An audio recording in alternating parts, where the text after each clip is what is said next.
तो हेलो बच्चों, कैसे हो आप लोग। आज मैं आपको बताने वाला हूँ 2018 क्या 2026 में होने वाला जो पेपर है 18 फरवरी को क्लास 10th का, है ना, हिंदी का। तो वो पेपर मैं लीक करने वाला हूँ। और अपने हिसाब से अगर मैं बताऊँ तो आपको पूरा पेपर पता चल जाएगा कि कैसे कैसे क्वेश्चन आते हैं, किस तरीके से कितने नंबर होते हैं।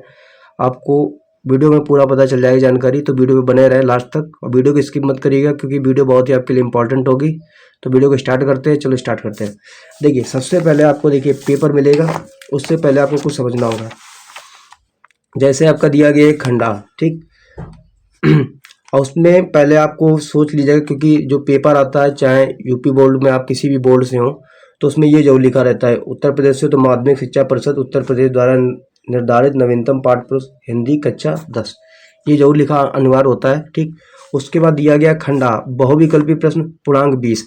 देखिए, यहाँ पर कुछ बच्चे होते हैं नंबरिंग काउंटिंग करने में बहुत ज़्यादा गलती कर देते हैं, तो ऐसा नहीं करना है आपको। 20 नंबर ये आपको बहुविकल्पी प्रश्न अनिवार्य है। वो 20 क्वेश्चन आप कैसे भी करें, वो आपकी किस्मत है कि 20 में 20 ला सकते हैं और 19 भी आ सकते हैं। फिर इस पर कुछ इंपॉर्टेंट पॉइंट है। लास्ट टाइम आपको कुछ चीज़ों को याद नहीं करना, बस आपको समझना है।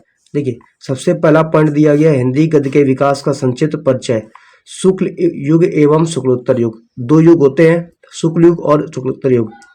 तो इसमें आपके 5 नंबर कंपलसरी हैं, ठीक।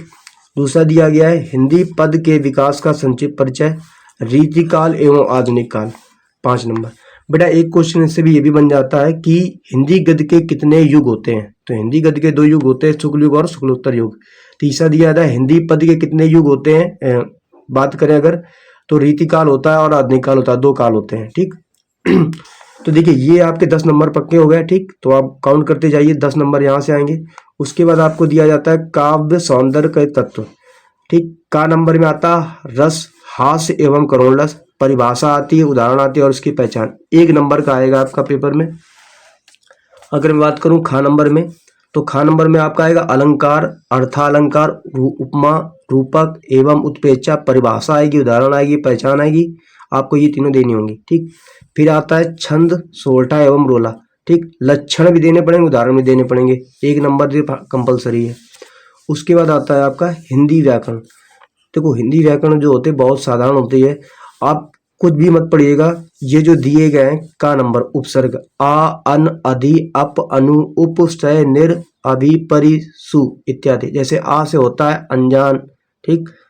एक मैंने बता दिया। आ से होता, अन से है अनशन, अधि से अधिकार है, अप से अपमान है, अनु से अनुशंसा, अनुपमा, है ना, अनुज, उप से उपहार। तो इस तरीके से आपको उपसर्ग याद होने चाहिए। ये आपके 3 नंबर के आएंगे, ठीक। उसके बाद आता है समास। समास बेटा बहुत ज़्यादा याद होना चाहिए, क्योंकि समास में पेपर में बहुत से बच्चे हैं जो गलत कर देते हैं। पहला दिया गया है द्वंद्व है, दिगु है, कर्मधारय है, बहुप्रिय समास है। फिर गा नंबर है तत्सम तद्भव शब्द और पर्यायवाची शब्द, ठीक। तो इनकी आपकी जानकारी बहुत अच्छी से होनी चाहिए, एक एक नंबर के एग्जाम में आते हैं। उसके बाद देखिए, फिर हम बात करते हैं संस्कृत की। देखो, संस्कृत जो व्याकरण आता है सर्वनाम, तद, युष्मद, जो इसमें दिया गया आपको वही करना है, 1 नंबर का आएगा। फिर दिया गया वाक्य का स्वरूप आएगा, ठीक। फिर आएगा वाच्य और पद परिचय, विकारी और विकारी शब्द 1 1 नंबर के आते हैं, ठीक। उसके बाद अब आपने खंड आ को अच्छे समझ लिया होगा। अब हम बात करते हैं खंड बा की। देखिए, खंड बा में आपको दिया गया वर्णनात्मक प्रश्न। ये कुल मिला के 50 नंबर का आपका पेपर बनता है, तो ध्यान समझिएगा। दिया गया गद्य हेतु निर्धारित पाठ वस्तु में गद्यांश पर आधारित प्रश्न। देखिए बेटा, ये 6 नंबर के आते हैं 2 प्रश्न, ठीक। 3 3 तो कितने हो जाए, 2 हो जाएंगे।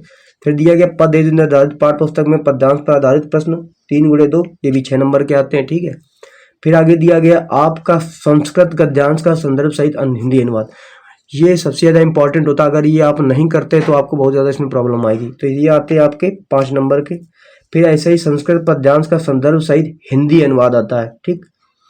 गद्यांश का आता है और पद्यांश का भी आता है, ठीक। ये भी आपका 5 नंबर का आता है। फिर दिया गया खंड काप, जैसे उत्तर प्रदेश वालों का ज्योति जवाहर होता है, तो देखिए 3 नंबर का आता है, 1 प्रश्न नहीं होता है, ठीक। तो ये ज्योति जवाहर तो सबको याद होगा, है ना, देवी शुक्लाई द्वारा रचित खंड काप से। फिर आगे दिया गया निर्धारित गद्य खंड के पाठ पुस्तक से संबंधित लेखकों का जीवन परिचय, उनकी प्रमुख रचना का नाम, ठीक है। 5 नंबर में सबसे ज़्यादा जीवन परिचय आपको याद होंगे, क्योंकि ये अगर रचना आप नहीं लिखते हैं तो 2 नंबर कट जाएंगे, समझ रहे हो। रचना लिखना बहुत ज़्यादा इंपॉर्टेंट है, क्योंकि 3 + 2 5 हो रहा है तभी। फिर आगे दिया गया है, निर्धारित पद खंड के पाठ पुस्तक से संबंधित कवियों का जीवन परिचय एवं उनकी प्रमुख रचना का नाम लिखिए। देखो जीवन परिचय उनकी प्रमुख रचना का नाम ये है कि 3 2 5 ये 5 सेम यही है, जैसे महादेव वर्मा है उसमें भी 3 और 2 हो जाएंगी रचना का, ये भी टोटल 5 आएंगे। फिर आगे दिया गया है, संस्कृत खंड के पाठ पुस्तक वस्तु से कटस्थ एक श्लोक एवं जो इस प्रश्न पत्र में ना आया। एक श्लोक याद करना है जो इस प्रश्न पत्र में ना आया। 2 श्लोक याद करेंगे, एक श्लोक वहाँ पर हिंदी बनाने के लिए आएगा, ठीक, या एक श्लोक की हिंदी आपको बनानी होगी, एक श्लोक को आपको लिखना होगा जो याद किया। इसमें तो देखो आपके नंबर कभी नहीं कटेंगे अगर भी एक श्लोक याद करके जाएंगे, लेकिन 2 श्लोक याद करके जाइए। कभी ऐसा होता है कि जो आप याद करके जाते वही आ जाता है। फिर आपको लिखना है पत्र लेखन, ऐसे मेरे साथ हुआ था, एक ही याद कर गए थे वही आ गया था, तो बाद में फिर दूसरा दोबारा लिखा था कहीं से। तो पत्र लेखन का मतलब होता है, आपको भी पता है 4 नंबर का आएगा, एक भी नंबर नहीं कटेंगे। फिर यहाँ पे दिया गया संस्कृत खंड के पाठ पुस्तक पर आधारित प्रश्नों में से किन्हीं 2 संस्कृत में उत्तर दीजिएगा। तो ये 2 नंबर के आएंगे संस्कृत में, जैसे वाराणसी से आ जाएगा और चंद्रशेखर वाले से, 2 ही से इंपॉर्टेंट लगते हैं क्योंकि इन्हीं 2 से ज़्यादा आते हैं। फिर यहाँ पे दिया गया निबंध, निबंध में आप समझ लीजिएगा ये 7 नंबर का आएगा है, निबंध आएगा 7 नंबर का, एक भी नंबर नहीं कटेंगे आपके, ठीक। तो यहाँ पर किसी पर भी आप निबंध याद कर लीजिएगा, क्योंकि देखो अगर जनसंख्या पर याद कर लीजिएगा, पर्यावरण पर याद कर लीजिएगा, क्योंकि इससे नंबर कटने के चांसेस बहुत कम हो जाते हैं, ठीक। तो ये तो बेटा हो गया पार्ट पूरा कि किस तरीके से आप पेपर को एनालिसिस करके समझ सकते हो, क्योंकि पेपर की भूमिका पता होनी चाहिए तभी आप कर सकते हो। अब हम बात करते हैं कौन कौन से सब्जेक्ट इसमें इंपॉर्टेंट है, कौन कौन से आपको करने। देखिए पहले आता होता है गद्य का साहित्य आता है, फिर दूसरा आता है पद्य, ठीक, काव्य इतिहास। फिर गद्य खंड में आता है आपका मित्रता है, ममता है, भारतीय संस्कृति है, अजंता है, क्या लिखूं, ईर्ष्या तू न गई मेरे मन से, पानी में चंदा और चांद में आदमी, ठीक। तो ये चैप्टर इंपॉर्टेंट है। अब इसमें से 7 चैप्टर में से आपके एग्जाम में कौन से आएंगे तो मैं बता देता हूँ। पहला चैप्टर है मित्रता, ठीक, ये जो मित्रता दिया गया है ये बहुत इंपॉर्टेंट है। दूसरा है इसमें अजंता, अजंता का मतलब होता है इसमें गुफाओं के बारे में वर्णन किया जाएगा, आपको समझना है। वैसे पढ़ना तो सब है, लेकिन ज़्यादातर उसमें जो हाईलाइटेड पॉइंट होते हैं, अजंता में गुफाओं का कुछ वर्णन किया जाएगा, महाराष्ट्र से संबंधित कुछ बातें होंगी, वहाँ की संस्कृति से संबंधित कुछ बातें होंगी। मित्रता में दोस्ती के बारे में बताई जाएगी, और भारतीय संस्कृति में जो हमारी संस्कृति किस तरीके से उसको फॉलो करते हैं उसको, ठीक। ईर्ष्या तू न गई मेरे मन से, इसमें कुछ ऐसी बात की जाएगी जिससे किसी न किसी व्यक्ति की जलन होगी, तो इसमें ये पॉइंट आपको याद करने, पूरा रट्टा नहीं मारना, बस कुछ हाईलाइटेड पॉइंट जो अंदर होते हैं उनको आपको समझना है। फिर देखिए पद में देखिए दिया गया धनुष भंग वन पद पर, इससे पूछा जाता है, ठीक है। सवैया, और जो सवैया जो कविता है ये भुक्त, और जो तुम्हारा भक्ति नीति है, स्वदेश प्रेम है, भारत माता का मंदिर है, हिमालय से वर्षा, संदिग्ध प्रति, चीटी चंद्र लोक में प्रथम बार, पुष्प की अभिलाषा, झांसी की रानी की समाधि, युवा जंगल, भाषा एकमात्र आनंद, हल्दी घाटी नदी। इनमें से आप ये ज़्यादा चांसेस होते हैं इन पर आने पर, और स्वदेश प्रेम पर, ठीक। तो कुछ ये हाईलाइटेड पॉइंट है, इनको आप बहुत जल्दी से अच्छे से एक बार रिवाइज करना है, पढ़ना है, लेकिन याद मत करिएगा, क्योंकि याद आपने कर लिया है, आपको सिर्फ चीज़ों को समझना है, ठीक। उसके बाद देखिए संस्कृत खंड में पहला है चैप्टर वाराणसी, वाराणसी से क्वेश्चन बहुत ज़्यादा बनते हैं। देश भक्ता चंद्रशेखर, इससे ज़्यादा बनते हैं, ठीक। वीरा वीरन पूजते, इससे बनते हैं, और भारतीय संस्कृति, ये 4 ऐसे इंपॉर्टेंट जिससे हमेशा बनता ही है। फिर दिया गया है काव्य सौंदर्य के तत्व, रस भी पूछा जाता है, छंद अलंकार, अभी मैंने बताया एक एक नंबर आपसे पूछा जाएगा, ठीक। तो उसके बाद उपसर्ग आपसे पूछा जाता है, प्रत्यय, पर्यायवाची शब्द, तद्भव शब्द, समास, वाक्य का स्वरूप, और ये जो चीज़ें दी गई विकारी अविकारी शब्द, ये चीज़ आपसे पूछी जाएंगी, है ना। अब देखो आगे हम बात कर लेते हैं। सबसे पहले यहाँ पे दिया गया हिंदी गद्य का साहित्य का इतिहास, आपको इसको सिंपल याद नहीं करना है, बस यहाँ पे जो लिखा है इसको आपको समझना है, पढ़ना है, ठीक। फिर यहाँ पे दिया गया है कुछ पॉइंट दिए गए हाईलाइटेड, जैसे ये दिए गए इतिहास के लेकर, इनको आपको भी याद नहीं करना, बस समझना है, ठीक।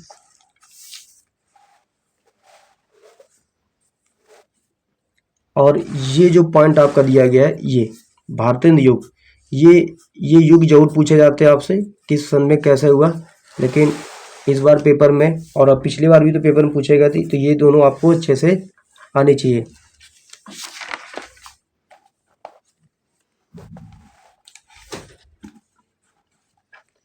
अब देखिए यहाँ पर कुछ दिए गए हैं ये पॉइंट, ये पॉइंट दिए गए आपको शुक्ल युग के प्रमुख रचनाकार, उनकी प्रमुख रचनाएं। देखिए जब आप ये चीज़ें आप याद ना करके आप क्या करना है, आपको सीधे जो चैप्टर के अंदर जो दिए जाते हैं उनको आपको याद करना है। इनको आपको बस देख लेना कि हाँ ये होती, जैसे यहाँ पर श्याम सुंदर दास, जयशंकर प्रसाद, ये किससे संबंधित, क्या निबंधकार, इनके निबंध क्या क्या है, इनको आप पढ़ सकते हैं। लेकिन जब आप चैप्टर पढ़ते हैं पूरा तो उसमें जो मेंशन किया जाता है। ठीक, अब यहाँ पे उपन्यासकार है मुंशी प्रेमचंद के द्वारा, ये ज़्यादा पूछी जाती, गोदान गबन है। ठीक, निर्मला कर्म भूमि है, तो ये ज़्यादा पूछे थे, लेकिन आप इनके चैप्टर पढ़ेंगे तो ज़्यादा अच्छा रहेगा, है ना।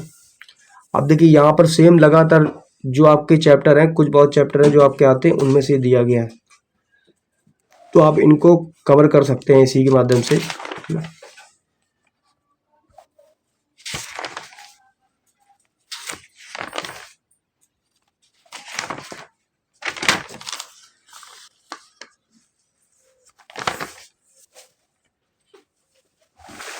अब देखिए यहाँ पर दिए गए हैं बहुविकल्पीय प्रश्न।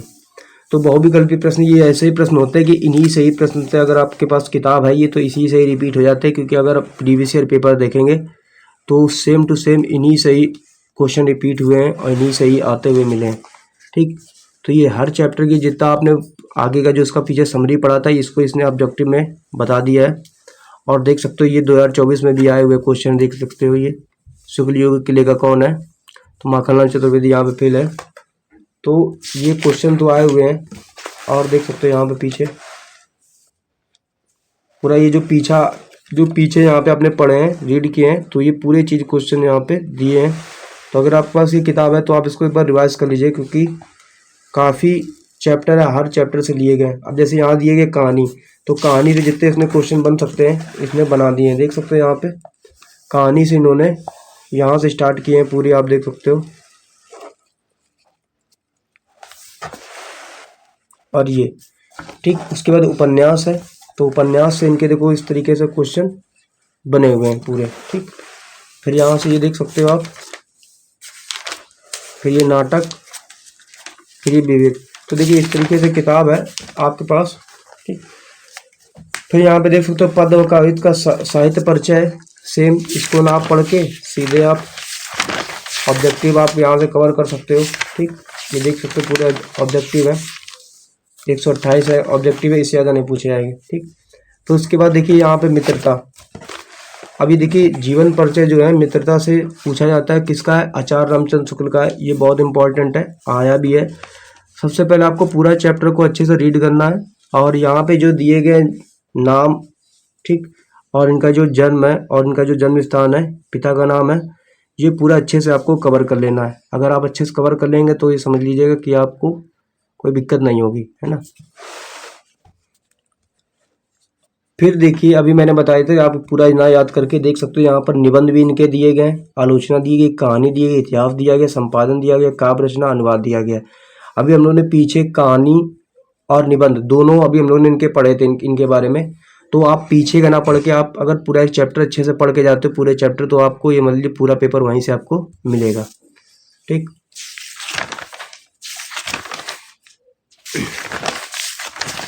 अब देखिए आगे हम बात करते हैं, ये ममता, जयशंकर प्रसाद द्वारा, है ना। तो ये दिया गया ममता जो चैप्टर है जयशंकर प्रसाद का, तो यहाँ पे इनका भी सेम जीवन परिचय आपको याद करना है, सेम इस तरीके से, है ना। जब आप उसको याद कर लेंगे, क्योंकि आपने याद कर लिया होगा लास्ट टाइम, मैं सिर्फ समझा रहा हूँ। ठीक, आपको सेम देखना है। यहाँ पर ये देख सकते हैं इनकी कृतियाँ। देखिए नाटक अभी पीछे पड़ा, कहानी भी सेम है, उपन्यास भी सेम है, निबंध। तो हर चैप्टर अगर आप पूरा पढ़ते हो, अगर फालतू की वीडियो आप ना देखें, आप सिर्फ क्या करें, चैप्टर को कवर करें। अगर पूरे जितने चैप्टर आ रहा है उन चैप्टर को अगर आप कवर कर लेते हैं तो समझ लीजिए आपके पूरे नंबर आने के चांसेस हैं, है ना। उसके बाद अगर मैं बात करता हूँ भारतीय संस्कृति, डॉक्टर राजेंद्र प्रसाद की अगर हम बात करें, तो भारतीय संस्कृति डॉक्टर राजेंद्र प्रसाद जीवन परिचय सेम रहेगा। ठीक, अगर आप इनको जीवन परिचय याद कर लेते हैं तो ये समझ लीजिएगा कि आपका इसमें भी बहुत ज़्यादा फायदा रहेगा। ठीक, अब इनकी बात करें तो देखिए इनकी कृतियाँ अलग हैं। ठीक, इनकी कृतियाँ अलग है, भाषा भी अलग है और इनकी शैली भी अलग है।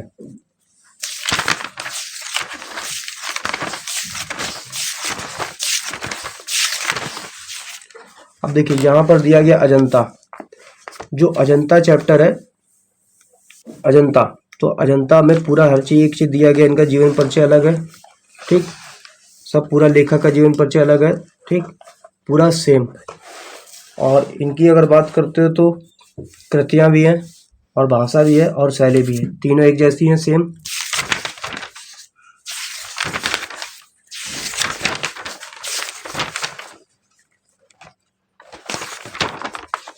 अब देखिए यहाँ पे दिया गया है क्या लिखूं। पद्मलाल पुन्नालाल बख्शी जी के तरफ से ये पूरा चैप्टर जीवन परिचय दिया गया है, लेखक का संक्षिप्त परिचय है। तो यहाँ पे आपको समझना होगा अच्छे से क्या दिया गया है। और ये आया भी है, नाम, जन्म स्थान, पिता का नाम, शिक्षा, मृत्यु, लेखन विधा, ये सब आपको अच्छे से कवर करना है।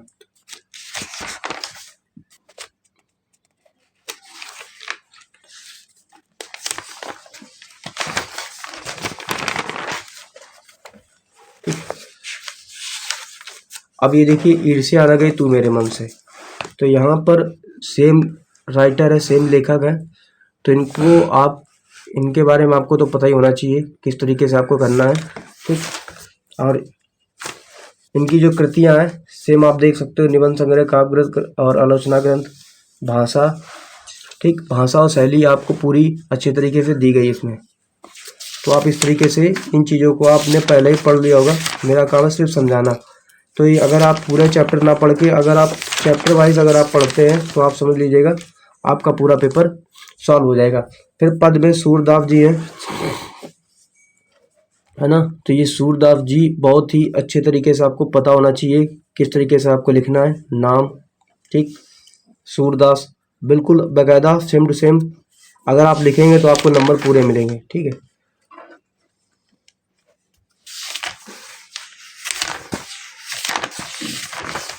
उसके बाद दिया गया धनुष भंग।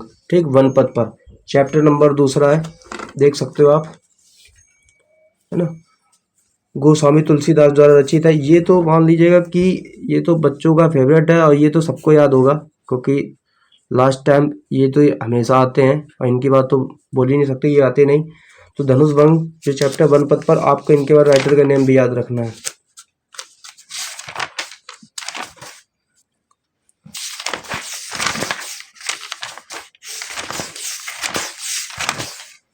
फिर दिया गया यहाँ पे सवैया कवित। ठीक, तो यहाँ पर भी इनका सेम रसखान, वैसे रसखान कोई इंपॉर्टेंट नहीं है। ठीक है, रसखान आप मत करिएगा।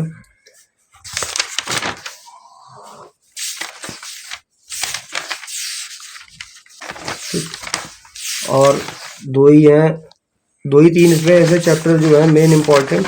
ठीक,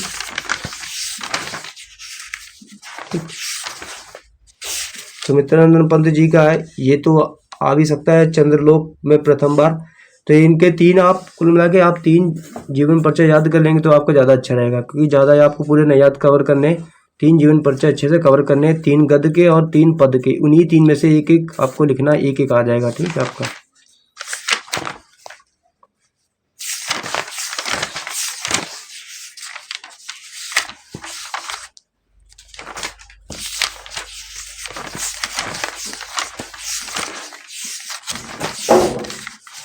अब हम बात करते हैं पाठ संस्कृत की। ठीक, इसकी बात करते हैं।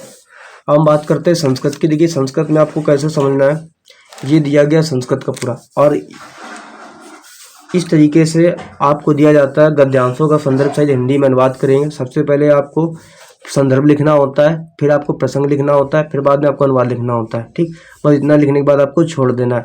कोई भी एक आपको टॉपिक कवर कर लेना है इसमें और उसी को आपको अच्छे तरीके से लिखना है। ठीक, तरीका यही है, संदर्भ ब्लैक पेन से लिखेंगे, प्रसंग आपको ब्लैक पेन से लिखना, अनुवाद भी आपको ब्लैक पेन से लिखना है। ठीक, अच्छे से, और यहाँ से वाराणसी से डैश डैश करके लास्ट वाला पॉइंट आपको करके छोड़ देना है। ठीक, उसके बाद यहाँ पर देखिए परीक्षा अभ्यास में जो आपसे प्रश्न उत्तर पूछे जाते हैं उनकी हम बात करने वाले हैं। जैसे दिया गया वाराणसी नगरी कस्य नद्या कूले स्थिता, तो देखिए यहाँ दिया गया वाराणसी नगरी कुत्र स्थिता। देखो कुल मिला के उसने पूछा वाराणसी नगरी कहाँ पर स्थित है, किसके पास स्थित है, तो ये गंगा नदिया के पास स्थित है। आपको क्या करना है, जो इसमें आए हुए प्रश्न है उन्हीं को ही रिपीट करना है जो जो आए हैं, और ज़्यादा आपको कवर नहीं करने। यहाँ पर भी देख सकते हो सेम आया हुआ है, वाराणस्याम नगराम कति विश्वविद्यालय संति, तो यहाँ दिया वाराणस्य त्रय विश्वविद्यालय संति।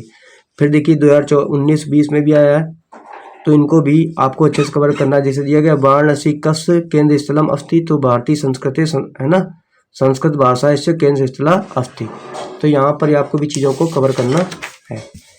फिर दिए कि हमारे पास आता है देशभक्त चंद्रशेखर, तो इनके बारे में अगर बात किया जाए तो इनके बारे में देशभक्ति के बारे में बात ही की जाती, सेम रहेगा। कोई भी एक आपको अच्छे से कवर कर लेना है श्लोक आता हुआ, उसमें से संदर्भ आपको लिखना है, प्रसंग लिखना और उसकी व्याख्या कर देनी है। ठीक, अब इनकी हम बात करते हैं परीक्षा, मतलब इनके प्रश्न उत्तर की बात करते हैं। तो दिया गया चंद्रशेखर का आसित, तो यहाँ पर दिया गया चंद्रशेखर एक प्रसिद्ध क्रांतिकारी देशभक्ता चा आसित। फिर दिया गया चंद्रशेखर स्वनाम किम अकथयत, तो चंद्रशेखर आजाद इति अकथयत, उनका नाम क्या रखा गया था, आजाद रखा गया था। फिर दिया गया स्वतंत्र कस्य पितु नाम, उनका नाम क्या था, स्वतंत्र इति कथयत। देखो एक पॉइंट में आंसर दिया गया, स्वतंत्र है यहाँ पे भर देना, कस्य की जगह क्या भर देना, स्वतंत्र भर देना। फिर दिया गया यहाँ पे चंद्रशेखर स्वग्राम कुत्र किम अवदत्त, तो चंद्रशेखर अकथयत यत कारागार एवं मम गृहम, तो सेम पूरा आपको लिख देना। तो यहाँ पर आपको क्या लेटर पॉइंट मिल रहा है, चंद्रशेखर अकथयत यत कारागार एवं मम गृहत। तो अब जो यहाँ पर रिपीट हुआ है प्रश्न, ये देखिए 2022 में जितने आपको रिपीट हो रहे हैं आपको उन्हीं को ही कवर करना है। ठीक, क्योंकि लास्ट टाइम एग्जाम में आपको ज़्यादा कवर नहीं करने। अब देखिए भारतीय संस्कृति की हम बात करें तो उसको अगर आपको अनुवाद इसका चाहिए तो आप उसका अगर पैसेज करेंगे तो पैसेज से आपको इम्पोर्टेंट यही जो आपको लग रहा है ये वाला दिया गया है, सर्वे भवन्तु सुखिनः सर्वे सन्तु निर्भयाः सर्वे भद्राणि पश्यन्तु मा कश्चित् दुःखं भवेत्। तो ये बहुत से लोग होंगे ये श्लोक रट्टा मार के जाएंगे लोग, और देखना यही आ जाएगा 101%, क्योंकि जो आप याद करके जाते हो वही आ जाते, तो उसमें से आपको ऐसा श्लोक याद करना है जो इसमें आया ना हो, है ना, तो ये आपको कवर करना है। फिर इसके जो प्रश्न उत्तर है ये बहुत काफ़ी ज़्यादा पूछे जाते हैं, है ना, तो ये तो आपको पता ही होना चाहिए। दिया गया यहाँ पे भारतीय संस्कृति तात्पर्य अस्ति, तो संस्कृति शब्द किम तात्पर्य अस्ति, तो दिया गया अस्माकं पूर्वजा जीवनाम संस्कृत यान आचरान विचारान एवं च अर्धशयन तत् सर्वे भारतीय संस्कृति अस्ति। फिर दिया गया है विशिष्ट इष्टा का, तो विशिष्ट इष्टा ईश्वर, भारतीय संस्कृति मूलम किम अस्ति, तो यहाँ दिया गया है आपको अगर समझना है तो यहाँ पे दिया गया फिर से किम भारतीय संस्कृति मूलम, इसीलिए कहते हैं आपको अगर संस्कृत में कोई भी प्रश्न याद है तो आपको छोड़ना नहीं है, उसको आपको पूरे तरीके से कवर कर लेना है। तो यहाँ दिया गया विशिष्ट सृष्टा ईश्वर एवं एक एवं इति भारतीय संस्कृति मूलम अस्ति, कोई भी क्वेश्चन आपको छोड़ना नहीं है ना, तो आपको पूरा अच्छे तरीके से इसको करना है, क्योंकि देखो एक प्रश्न जो होते हैं उसी के अकॉर्डिंग दूसरे भी प्रश्न बन जाते हैं। जैसे ये देख सकते हो ये भारतीय संस्कृति की दृशा अस्ति, तो दिया गया अस्माकं संस्कृति सदा गतिशीला वर्तते। ठीक, आगे दिया गया वीरा वीर्ण पूछते, अगर आपको ये चैप्टर है इसमें सिर्फ वीर की बातें की जाएंगी, है ना, और इससे जो क्वेश्चन है देख सकते हो ये सबसे पहले इस क्वेश्चन की अगर हम बात करते हैं ये दिया गया बहुत ज़्यादा, ये भी इस बार आ सकता है, पुरराज काफित भारतस एक वीरा नृप आसित, तो ये इंपॉर्टेंट है। फिर एक क्वेश्चन ये दिया गया पुरराज, ये जो क्वेश्चन तो आपको छोड़ना ही नहीं, देख सकते हो यहाँ पर 19, 20, 21 को छोड़ के 22, 23, 24, 25 तक आया हुआ है। पुनराज केन सह युद्धम अकरोत, पुरराज अल छेन्द्रेण सह युद्धम अकरोत, तो ये चीज़ आपको इसमें कवर कर लेनी है। फिर दिया गया यहाँ पर वीरा केन पूजते, हमेशा क्वेश्चन ये आता है और इस बार भी आएगा वीरा वीरेण पूजते, है ना। फिर दिया गया यहाँ पर ये अल छेन्द्र काशित, है ना, यमनराज काशी, देखो दो नाम है इसीलिए कहता है आपको संस्कृत में अगर प्रश्न का आंसर ना आए तो आप लिख सकते हो संस्कृत से कोई एक शब्द उठा के उसी के अकॉर्डिंग। तो दिया गया अल छेन्द्र यवनराज आसित, देखो अल छेन्द्र क्वेश्चन भी सेम है आंसर भी देखो सेम है, देखो दोनों सेम है, आंसर भी इसको दे दिया गया यवनराज आसित। तो इसीलिए कहते हैं कि एक तो ये क्वेश्चन आ सकता है, गीताया का संदेश, गीता का क्या संदेश है, पुरुरात गीता काम संदेशम अकथ्य, तो दिया गया गीताया संदेश अस्ति, क्या अस्ति, हतो व प्राप्यसि स्वर्ग जित्वा भोज्यसे महिम, ये याद कर लेना अगर हो सके। एक बार मैं फिर से बता रहा हूँ, गीतया संदेश अस्ति यतो या प्राप्यसि स्वर्ग जित्वा भोज्यसे महिम, ठीक। तो ये आपको पूरा कवर कर लेना अच्छे से। और उसके बाद आपको और कोई चैप्टर से आपको नहीं करना है, जीवन सूत्राण से बहुत ज़्यादा पूछे जाते हैं। श्लोक भी आपको इसका याद होना चाहिए। श्लोक याद होगा जैसे ये माता गुरुतारा भूमि खात पित्तो चस्त्रा मनम शीघ्रतम वाता चिंता बहुतरी प्रणात, तो ये देख सकते हो, ये श्लोक तो याद होगा, ठीक। वैसे मुझे भी याद था लेकिन मैं भूल गया मैं ना, तो ये श्लोक आपको याद कर लेना इसमें, ठीक। ये श्लोक याद कर लो और हो सकता है देखिए इसको श्लोक याद कर लो। पहला, सार्थ प्रवसतो मित्रम भार्या मित्रम ग्रहे सता आतुरस्य भिष्यक मित्रम दानम मित्रम मरिष्यता, तो ये आपको श्लोक दोनों याद कर लेने अच्छे से। फिर आगे दिया गया प्रबुद्धो ग्रामीण, प्रबुद्धो ग्रामीण से आपके जो प्रश्न है वो पूछा गया था इस बार भी पूछा जाएगा, ठीक। ज़्यादा कठिन नहीं आएगा। सबसे पहले मैं हाइलाइटर बात करता हूँ, ये ज्ञानम कुत्र संभवति, तो ज्ञानम सर्वत्र संभवति, क्या लिखा, ज्ञानम सर्वत्र संभवति। फिर एक और है यहाँ पर है 2024 में आया हुआ है, जैसे ये ना करके आप ये भी कर सकते हो, ग्रामीणम नागरिकम किम अपृच्छत, ग्रामीणम नागरिकम एक प्रहलकाम अपृच्छत, ठीक।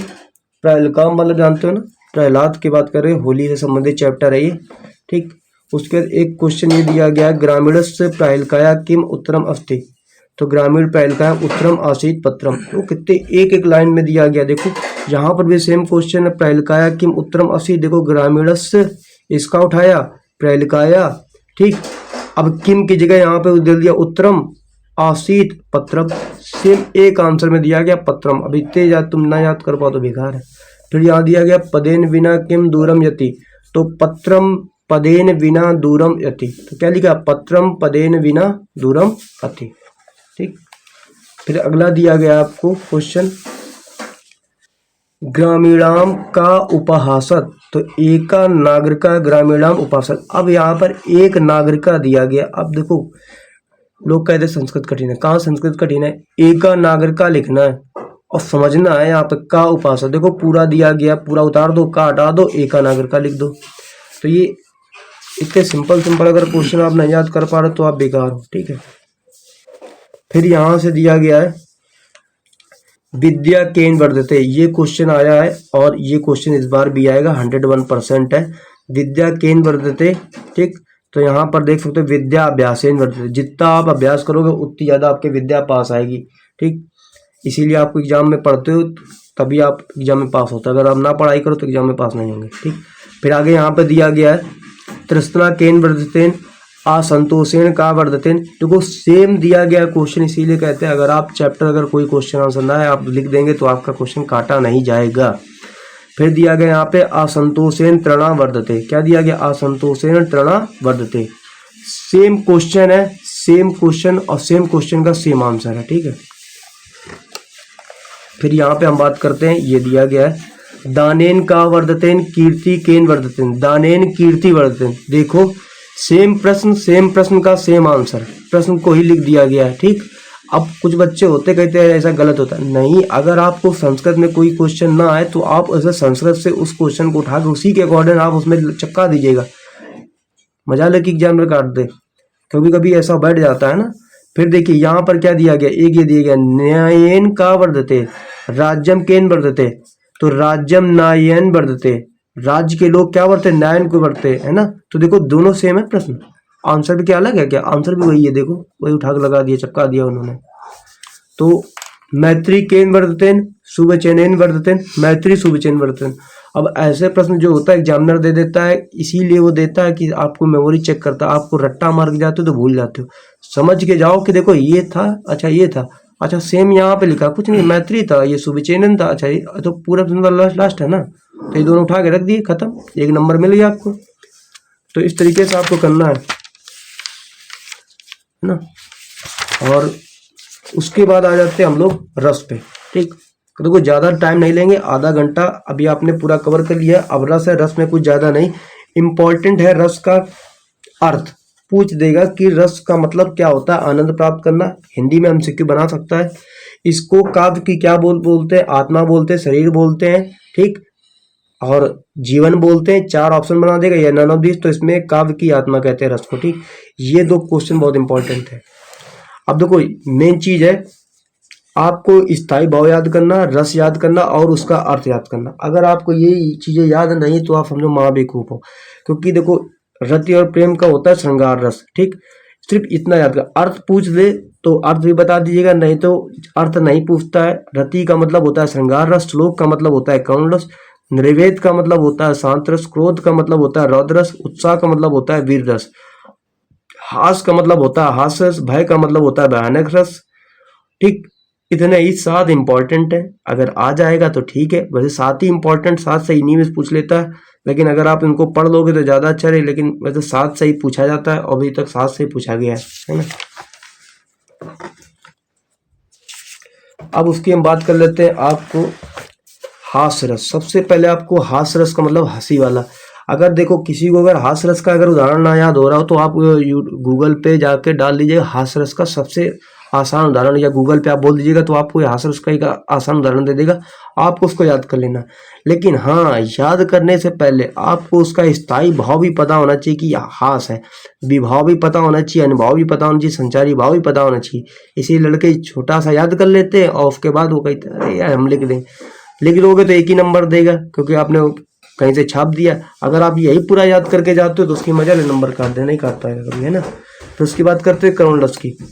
करुण रस भी सेम रहेगा, आप देख सकते हो यहाँ पर कह रहा है जब किसी प्रिय व्यक्ति के अथवा मनचाहे वस्तु को के नष्ट होने या उसका कोई अनिष्ट होने पर हृदय में जो शोक उत्पन्न होता है। मान लो आपकी कोई फेवरेट चीज टूट जाए तो समझ लो आप करुण रस में आ गए हो।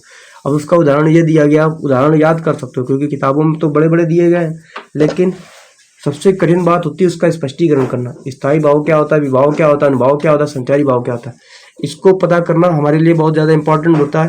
तो मेरा मानना है कि आप किताब से ही करुण रस और हास रस को आप अच्छे से कवर कर लीजिएगा। अब देखिए फिर उसके बाद हम बात करते हैं परीक्षा अभ्यास। ये जो आपके दिए गए हैं बहुत ही इंपॉर्टेंट है। अगर आप नहीं करते हैं तो आपकी ही दिक्कत है, अगर आप कर लेते हैं तो समझ लो आप आगे बढ़ जाएंगे लोगों से, है ना। तो इस तरीके से आपको कवर करना है पूरे तरीके से अच्छे से। अब उसके बाद छंद। छंद और छंद में आपको कुल मिलाकर से अगर मैं बात करूं तो मात्रा तो आपको लगानी आती होगी, है ना। आप सोलठा कर लो, ठीक, आप सोलठा या रोला में से कोई एक कर लो, ठीक, और बस इसको डेफिनेशन याद कर लेना, परिभाषा, ठीक। सोलठा में दोहे का उल्टा होता है, सोलठा कहलाता है। इसमें पहले और तीसरे चरण में 11-11 मात्रा होती हैं, दूसरे और चौथे में 13-13 मात्रा होती है। इतना करना, एक याद कर लो बहुत है, सब मात्रा याद करना। फिर उसके बाद दिया गया यहाँ पर ये वो प्रश्न दिए गए हैं जो आपसे पूछे जाते हैं एमसीक्यू में। मैं यहाँ पे देख सकता हूँ, आप स्क्रीनशॉट ले लीजिएगा। एक क्वेश्चन फेवरेट है, चौपाई के प्रथम चरण में मात्रा कितनी होती है? प्रत्येक चरण में 16 होती है, चौपाई में 16 मात्रा होती है। ये तो पूछा गया और आ भी जा सकता है, ठीक। इन्हीं में से एमसीक्यू क्वेश्चन बनेगा, है ना। तो देख सकते हो आप, जिसके पास स्क्रीनशॉट भी ले लेना, है ना, इस तरीके से। अब हम बात करते हैं अलंकार की। तो देखिए अलंकार में अगर हम बात करते हैं तो सबसे पहले आपको याद होना चाहिए उपमा अलंकार। अब तो सबको याद होगा, है ना। फिर अलंकार के अवयव या अंग आपको उपमेय, उपमान, साधारण, समान अर्थ, वाचरण शब्द, ये सब आपको करना। और उपमा अलंकार का एक उदाहरण याद करना, कर कमल के समान सुंदर होता है। फिर आपको इसका स्पष्टीकरण देना जरूर है। अगर आप स्पष्टीकरण नहीं देते हैं तो समझ लीजिए आपके नंबर कट जाएंगे, ठीक है। फिर हम बात करते हैं उत्प्रेक्षा अलंकार की। उत्प्रेक्षा अलंकार का आपको पहचानना है, मनु मानो जनु, है ना। ये दिया गया मनु मानो मनो जानू जानू जानो, है ना। तो इसमें उदाहरण आपको याद होगा, सोहा तोड़े पीठ पटु, श्याम सलोने गात, मनु नीलमणि शैल पर, आतु पर्यो प्रभात। तो आपको ये पूरा आपको अच्छे से कवर होना चाहिए। फिर अलंकार से संबंधित यहाँ पर कुछ प्रश्न दिए गए जो आपको आने चाहिए अच्छे से। है ना। तो ये दिए गए हैं, है ना, कवर किए हैं मैंने बहुत ज़्यादा, ठीक। तो ये देख सकते हो।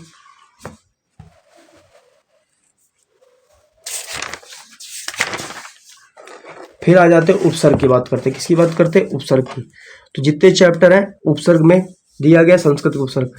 अनु से अभी मैंने बताया था, स्टार्टिंग में ही बताया था कितनी बार आया। अनु से पीछे का मतलब होता है इसका मतलब, ठीक। अनुकरण, अनुरूप, अनुचर, अनुभाव, अनुशासन, ठीक। फिर मैंने बताया था यहाँ पर अप का। अप देखो 2 बार आया है। अप है, एक उप है। उप से निकट होता है, उपनाम होता है, उपकार होता है। और इस अप का मतलब होता है बुरा, अपकार, अपमान, उपयान, ठीक। तो इसी तरीके से आप बना लीजिएगा, ज़्यादा अच्छा रहेगा, क्योंकि आप अगर रट्टा मारोगे तो सब खा जाओगे, ठीक है। रट्टा मत मारना, ठीक। फिर यहाँ दिया गया निर से। निर से संबंधित है, देखो, निराकरण, निर्भय, निर्दोष, निश्चय। परि से मतलब है पूर्ण, चारों ओर, आसपास, परिताप, परिजन, परिक्रमा, परिग्रह, परिवर्तन, ठीक। फिर ये दिया गया हिंदी का उपसर्ग। अन दिया गया। अन से अनमोल, अनु। देखो, आप पूरे याद ना करके बस कॉन्सेप्ट समझो कि आपने अगर पूरे जीवन में अपने हाई स्कूल लाइफ में अगर जहाँ पर आपने चैप्टर रीडिंग की होगी तो समझ लीजिए ना कि चैप्टर रीडिंग करने में ही आप ये पूरे क्वेश्चन आपको आ जाएंगे। फिर देखो, ये परीक्षा व्यास से प्रश्न पूछे गए हैं, आपको पता होना चाहिए, ठीक। ये दिए गए हैं पूरे के। यहाँ पर देखो परीक्षा व्यास संबंधित प्रश्न दिए गए हैं, ये आपको पूरे कर लेना है, ये आपको पूरे कर लेना है।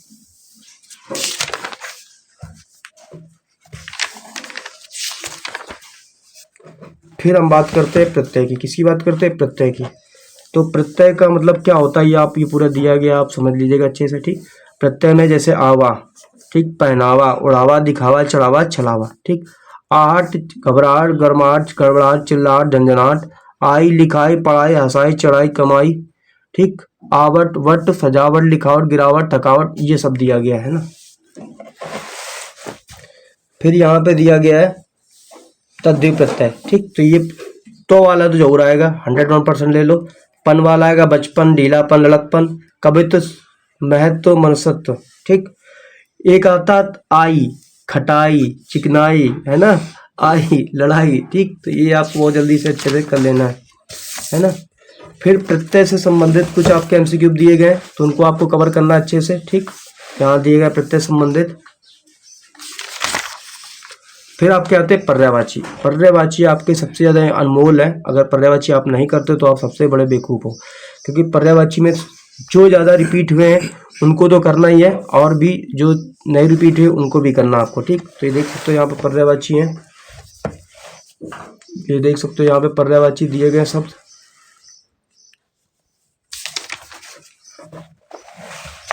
फिर ये पर्यायवाची शब्द दिए गए यहाँ पर आपको बताने हैं, ठीक। ये पूरे एमसीक्यू हैं इसके, ये पूरे इसके एमसीक्यू दिए गए हैं ना। फिर आते हैं तद्भव तत्सम शब्द संस्कृत के। अगर आपने याद किए होंगे तो बहुत अच्छी बात है, नहीं याद किए हो तो फिर आपका गड़बड़ हो जाएगा, क्योंकि यहाँ पे तद्भव तत्सम शब्द एक बार में आपको पूरा अच्छे से कवर कर ले। जैसे याद दिया गया, अट्टालिका का होता है अटारी, अमूल का होता है अमूल, ठीक। अंगुली का होता है उंगली, ठीक। अमावस्या का होता है अमावस। काग का मतलब होता है काग। आछी का मतलब होता है आँख, ठीक। फिर कोकिल का मतलब होता है कोयल। फिर उसके बाद करें कबूतर होता है कपोत। और खीर एक आया आता, क्षीर का होता है खीर, ठीक। ये मुझे और इन्हीं में तो कुछ अच्छे से लगता है, समझ में आता है कि यही ज़्यादा रिपीट होते हैं। जैसे ऊँट वाला हो जाए, उष्ट का ऊँट, ठीक। और उसके बाद इनमें से और भी दिए गए हैं पीछे, है ना। आप अगर स्क्रीन शॉट लेना चाहे तो ले सकते हो, इसलिए बहुत दिए गए हैं काफ़ी। और यहाँ पर भी एक्सरसाइज है, और यहाँ पर भी क्या है, एक्सरसाइज दी गई है पूरी अच्छे तरीके से, देख सकते हो ये। फिर उसके बाद समास आता है।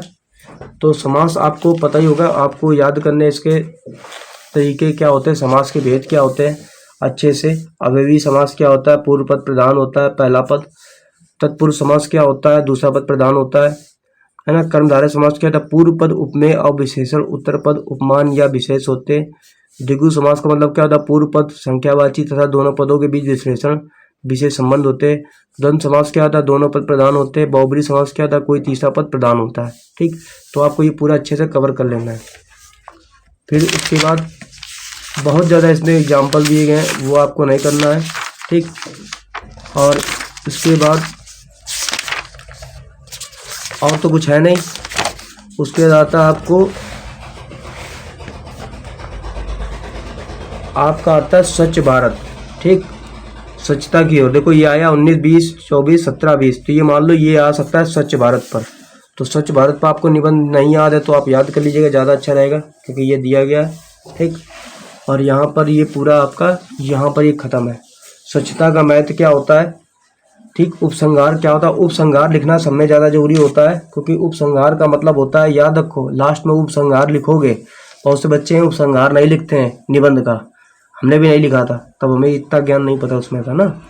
तो लास्ट में उपसंहार का मतलब होता है कि तुम इसके प्रति क्या जिम्मेदार, इसके प्रति तुम क्या सोच रहे, इसके प्रति तुम्हारा क्या सुझाव है, वो तुम्हें अपना देना पड़ेगा, ठीक है ना। तो ये बहुत ज़्यादा इम्पोर्टेंट है। उसके बाद आपका आता है पत्र। पत्र आया, पत्र आया था लिखने के लिए। हाँ, तो पत्र की कोई बात नहीं है, वो आप कर लीजिएगा। फिर आता है ज्योति जवाहर, सबसे खतरनाक आपका है ज्योति जवाहर। ज्योति जवाहर अगर आपने नहीं किया तो समझ लीजिएगा आपने कुछ नहीं किया, ठीक। ज्योति जवाहर क्या है, बहुत ही अच्छे से आपको याद करना है। सबसे पहला पॉइंट तो इनका यही है, ज्योति जवाहर खंड काव्य श्री देवी शुक्लाई द्वारा रचित है। किसके द्वारा रचित है, श्री रचित है। खंड काव्य एक सर्ग में है, ठीक। आधुनिक भारत के निर्माता है, पंडित जवाहरलाल नेहरू के एक महान व्यक्तित्व के क्षेत्र के रूप में वर्णन किया गया है, ठीक। तो ये आपको पूरा अच्छे से कवर हो जाना चाहिए, है ना। ये पूरा आपको अच्छे से कवर होगा तभी आप कर सकते हैं, नहीं तो समझ लीजिए आपको दिक्कत हो जाएगी, ठीक। फिर उसके बाद यहाँ पर हर एक जगह दिया गया, पंजाब में जलियांवाला बाग, जितने हाईलाइटेड पॉइंट है वो आपको पूरा करना है, ठीक है ना। फिर यहाँ पे एक और ज्योति जवाहर दिया गया है, उसके लिए आपको गुजरात, महाराष्ट्र, सतपुड़ा, राजस्थान, ठीक। जैसे आपको हाईलाइटेड पॉइंट आपको याद रखने हैं क्योंकि इन्हीं से ही क्वेश्चन वहाँ पे बनेगा। देख सकते हो यहाँ पर ये पूरा दिया गया है, बंगाल, असम, ठीक। फिर यहाँ दिया गया है पंजाब, कश्मीर, कुरुक्षेत्र, दिल्ली, ठीक। और बिहार, उत्तर प्रदेश, इनके बारे में आपको पूरा कवर करना है, ठीक। तो ये लास्ट में मैंने आपको इतनी देर में आपको पूरा बता दिया है, ठीक, 40 मिनट में। तो 40 मिनट में मैंने आपको पूरा, जहाँ तक पूरा पेपर हो गया ना, इतना ही कवर हो गया। और इसमें अभी मैं क्या करूँगा, टॉपिक वाइज वीडियो डाल दूंगा, एक एक वीडियो टॉपिक वाइज आज मैं पूरी डालूंगा, ठीक है। तो उसको भी आप देख लीजिएगा चैनल पे, क्योंकि मैं पूरा रिवाइज कराऊंगा, एक भी चीज़ें नहीं छोड़ूंगा। आपको लगता है कि इसकी कोई भी शॉर्ट ट्रिक होती है, पेपर पास करने की कोई शॉर्ट ट्रिक नहीं होती है, बस आपको पूरा पेपर को कवर करना होना चाहिए, ठीक है।